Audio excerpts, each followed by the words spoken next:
Okay then, first and foremost, I've got an apology for you all. I know the title of this video is John Cena is a fucking cocksucker, but you're not going to get me ranting and raving about John Cena in this video. No, in fact, you're going to get me talking about this week's episodes of TNA Impact and WWE Smackdown. Now, you might be wondering, if you're not going to be talking about John Cena being a prick, then why is your title of this video, why is it John Cena is a fucking cocksucker? Well, I'll explain something to you.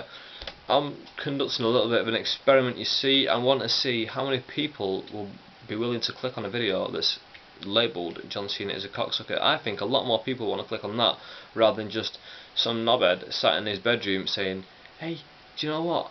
I watched Smackdown and I watched Impact this week, and these are my thoughts, because basically that's all I'm doing, isn't it? I'm just sat in my room, bit of time on my hands, posting a video on YouTube what I thought about this week's wrestling. So yeah, first of all, you've got TNA Impact started off. Bischoff came in the ring, tried to cut a very solemn promo. Oh, Rob Van Dam was attacked. It was a very sad thing. We don't know if he's going to be able to return or not.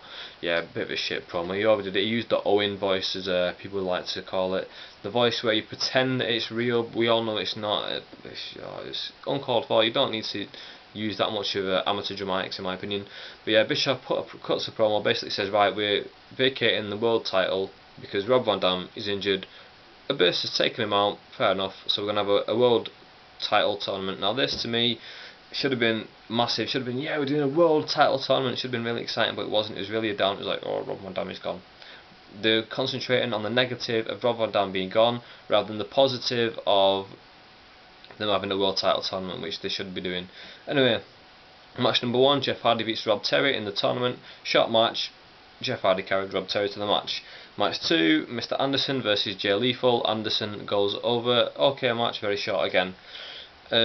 Match number 3, Angelina Love versus Madison Rayne for the TNA Women's Knockouts title. It turns out that Velvet Sky is in Angelina Love's corner. So the hell, can't get my fucking words out, and I'm reading it off a fucking screen, the results. What am I doing? Anyway, so yeah, Velvet Sky is with Angelina Love, and Angelina Love gets the win. Now, match number before that match number 4, we had a Fortune promo. Ric Flair introduces Douglas Williams and Matt Morgan as two new members of Fortune. Personally, I don't think they need to be in there, but then again, neither does AJ Styles or Bay Money. The only person in there who needs the rub at the moment is Kazarian, because he's not really that much over, in my opinion. Yeah, pretty decent promo. Apparently, it was excellent live, but they had to cut a lot of it out for the Impact, obviously. Flair was excellent, Foley was excellent, yeah, decent promo. Basically putting over that Foley's going to be against Flair at the next pay-per-view, I think that's what they're trying to get to, and there's probably some other stuff between the two teams, and that Tommy Dreamer was going to face AJ Styles tonight. Kurt Angle then beat Douglas Williams in a title tournament match. Decent match, obviously. You got these two guys, they can do fantastic stuff, these two, can't they? Then you've got a Kevin Nash and Sting promo. It's interrupted by Jarrett and Hogan. Jarrett and Hogan go to the ring to fight them. Out of nowhere, the lights turn out. When the lights come back on, it's Fortune in the ring, and they've laid everyone out pretty much. I think Jeff Jarrett was the only one left standing, and then they just beat on Jeff Jarrett. Next up, you got match number 5. Pope beats Matt Morgan in a pretty decent match, but quite a short match again. Title tournament again. So the 4 guys you've got through are Anderson, Jeff Hardy, Kurt Angle, and Pope. To me, it's just got Kurt Angle written all over this one, hasn't it? AJ Styles versus Tommy Dreamer was the main event.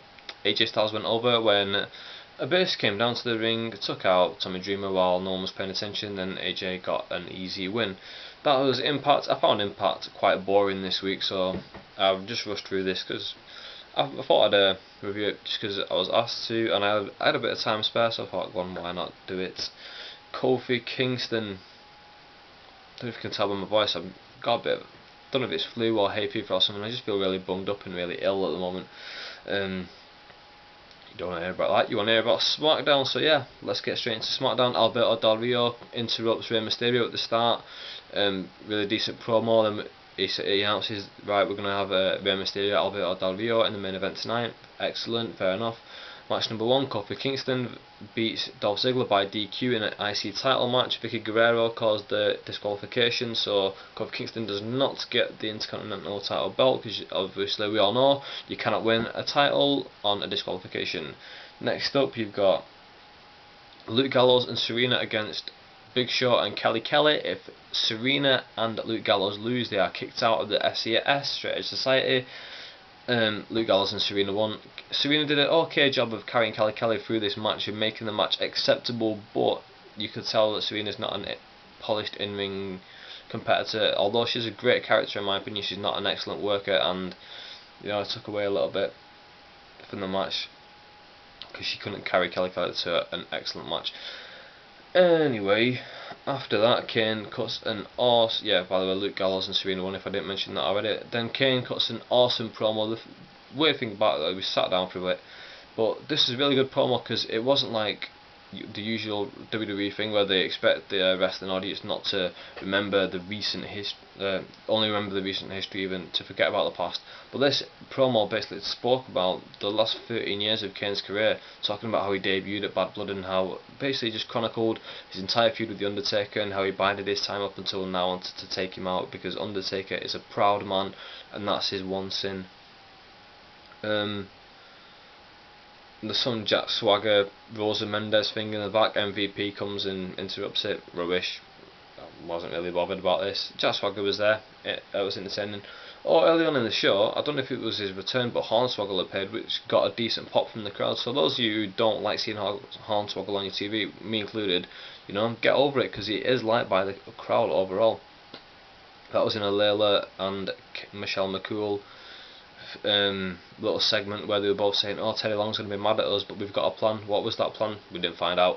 Anyway, next match, Christian versus Drew McIntyre. Christian wins, McIntyre gets the pin. Cody Rhodes then attacks Christian.